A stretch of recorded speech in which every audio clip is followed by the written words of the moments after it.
आज silicon valley से दुनिया चलती है। अमेजन के जेफ बेजोस और माइक्रोसॉफ्ट के बिल गेट्स का नाम दुनिया भर में है। अमीरी के मामले में कई नाम चीन मैगजीन लिस्ट निकलती है, लेकिन बहुत वर्ष पहले भी लोगों की अमीरी के चर्चे दूर दूर तक होते थे। ऐसा ही एक रईस था जिसका नाम था मनसा मूसा।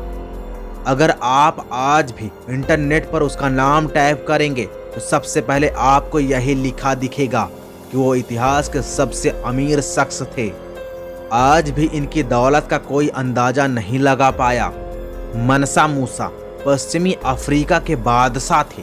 इनके पास इतनी दौलत थी कि आज तक इनकी दौलत का कोई अनुमान नहीं लगा पाया। मनसा मूसा का जन्म सन 1280 में हुआ था। मनसा मूसा के बड़े भाई मनसा अब्बू बकर ने सन 1312 तक शासन किया। इसके बाद वो एक लंबी यात्रा पर निकल गए। तब मनसा मूसा ने गद्दी संभाली। मनसा मूसा के बारे में एक जानकारी यहाँ भी मिलती है कि वो टिम्बकटू के राजा थे। माली पर उस समय उनकी हुकूमत थी, जहाँ सोने के बहुत बड़े बड़े भंडार हुआ करते थे। उस दौर में सोने की मांग बहुत ज्यादा थी और दुनिया का आधा सोना उनके पास ही था। उनका असली नाम मूसा कीटा प्रथम था।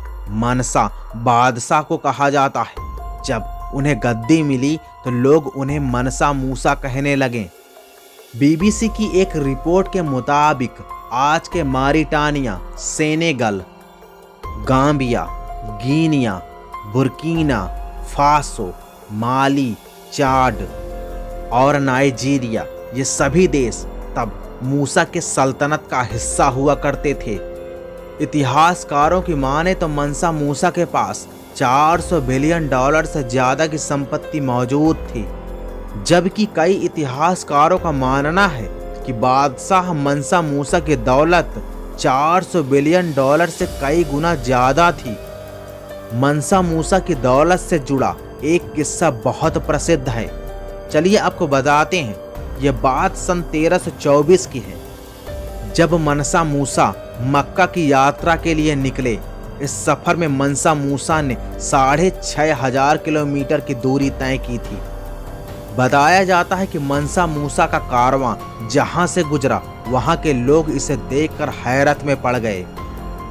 कहा जाता है कि उनके कारवां में 60,000 लोग शामिल थे, जिसमें 12,000 लोग केवल मनसा मूसा के निजी अनुचर थे। जिस घोड़े में मनसा मूसा सवार थे उसके आगे 500 लोगों का दास्ता चल रहा था और इनमें से सभी के हाथों में सोने की छड़ी थी। सभी रेशम का वस्त्र पहने हुए थे। कारवां में 800 ऊंटों का जत्था भी था। इन पर सोना लदा हुआ था। कहा जाता है कि जब वह मिस्र की राजधानी काहिरा से गुजर रहे थे तो उन्होंने गरीबों को इतना दान दिया था कि उस इलाके में बड़े पैमाने पर महंगाई बढ़ गई थी।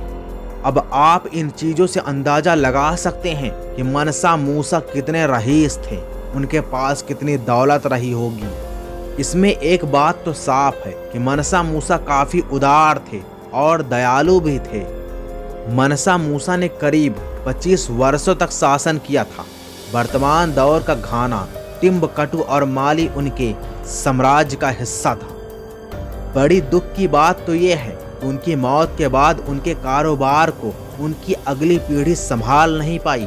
ऐसा माना जाता है कि उन दिनों लंबे गृह युद्ध, विदेशी फौजियों के आक्रमण के चलते इस साम्राज्य का पतन हो गया। दोस्तों, आपको इस बात का अंदाजा तो हो ही गया होगा कि दुनिया में एक से बढ़कर एक रईस थे, लेकिन इस दुनिया में जो आया है उसे जाना ही पड़ेगा। इस YouTube चैनल पर नए हैं तो प्लीज चैनल को सब्सक्राइब कर दें और बेल आइकन की घंटी जरूर दबा दें। अपने दोस्तों के पास शेयर करना ना भूलें। व्हाट्सएप पर, फेसबुक पर, YouTube पर। जय हिंद, जय भारत।